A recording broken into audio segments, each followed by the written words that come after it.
Welcome back, Focus Learners. Okay, so today we've got a truly fascinating explainer lined up for you. We're going to unpack the intense, highly structured mechanics of a theological address delivered way back in 1983 by Reverend Sun Myung Moon. The speech is called Whole Indemnity.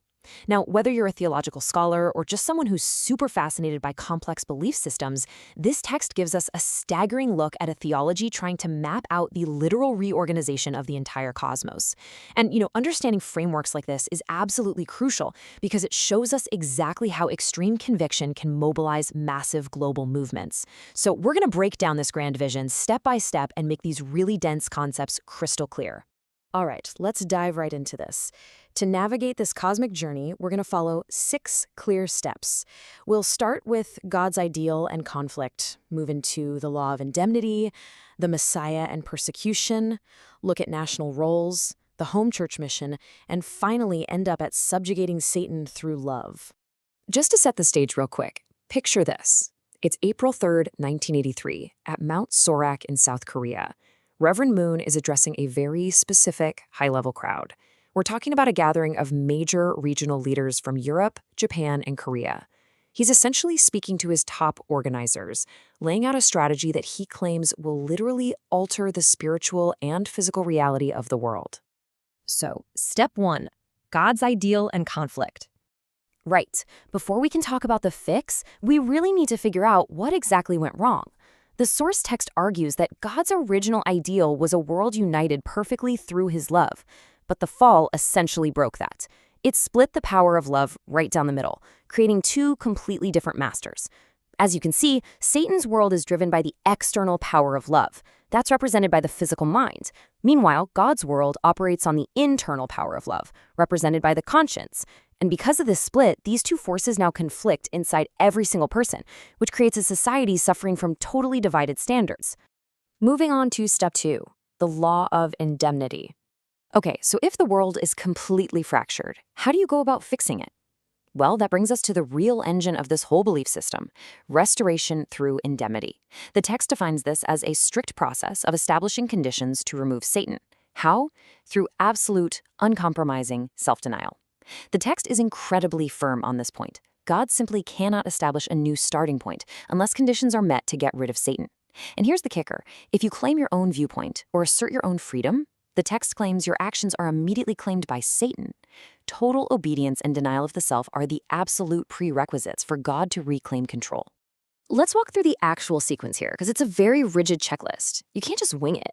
First off, a person has to deny external things. We're talking their country, their tribe, even their own family and marriage.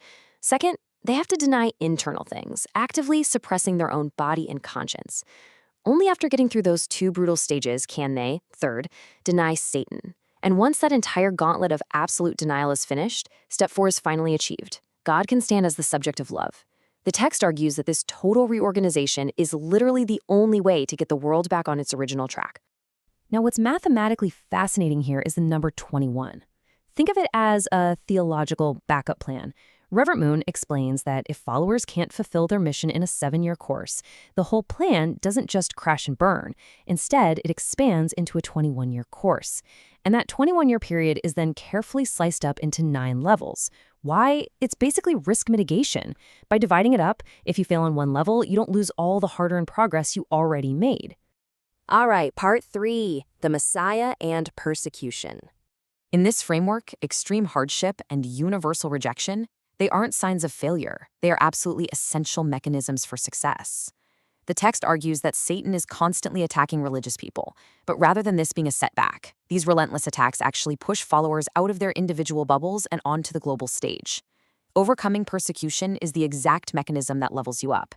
Because of this, the text explicitly criticizes people who just retreat to the mountains to pray. Hiding away neglects the world. To win, you literally have to stand right in the middle of a world that hates you and absorb that persecution. Now, what's really interesting here is this metaphor. The text says, those who seek their own wishes and desires look at things with individualistic eyeglasses, but the Messiah uses universal eyeglasses. It's a massive disconnect because the Messiah operates on a universal scale.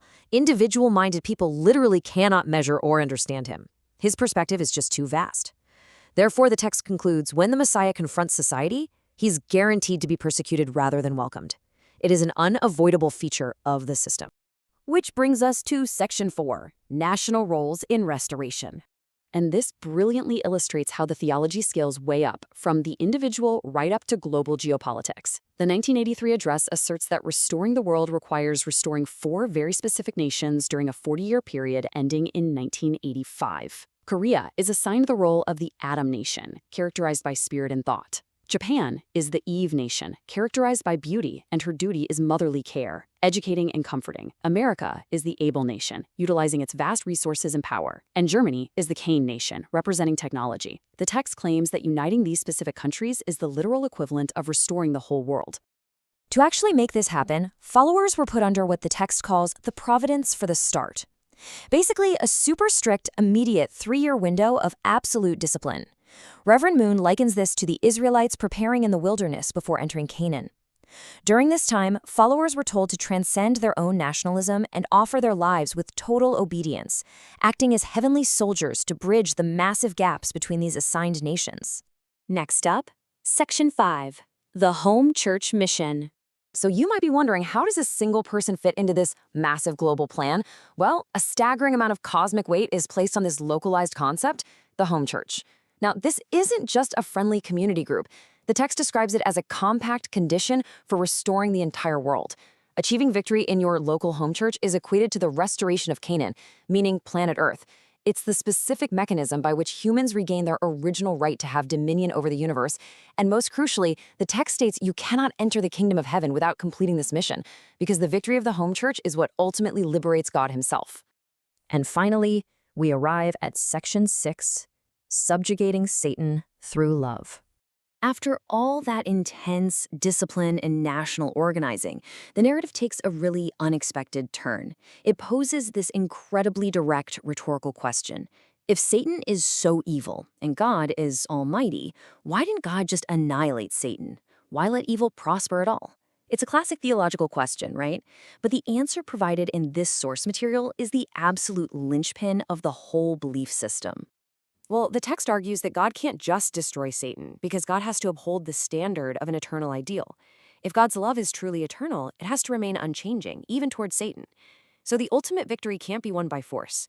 Instead, it relies entirely on forcing Satan into a voluntary surrender. By maintaining an unchanging standard of goodness, Satan will theoretically be forced to confess this exact realization, admitting his own defeat in the face of God's unchanging love. Only after Satan voluntarily confesses can God finally use his almighty power. But let me tell you, the practical application of this for everyday followers is incredibly harsh. To subjugate Satan, you've got to follow these steps. First, you have to willingly sacrifice what Satan loves most, welcoming attacks with a loving heart. Second, you must unconditionally love your enemy. Moon actually gives a personal example here, claiming he deliberately abandoned his own family and didn't educate his own children just so he could focus all his energy on loving enemy nations like America and Japan first. Only after you achieve step 3, gaining Satan's formal, documented approval through this extreme sacrifice, can you reach step 4, which is returning to legally and rightfully love your own children and family. So, what's the ultimate payoff for all of this? The final goal laid out here is that heavenly law will actually become the constitution of the secular world. The source notes that Reverend Moon even commissioned a famous legal scholar to start drafting a universal constitution. The objective isn't just some vague spiritual harmony. We're talking about a literal, legal governance of the entire world based on these exact principles of indemnity. Which leaves us with this final thought for today's explainer. Based on the mechanics we've just mapped out, if achieving a perfect, unified world requires unconditionally loving your greatest enemy while utterly abandoning your own family and desires, is universal unity worth the extreme price of absolute self-denial? It's a seriously heavy, intense framework to ponder. Thank you so much, Focus Learners, for joining me as we deconstructed this fascinating source material. I'll catch you in the next explainer.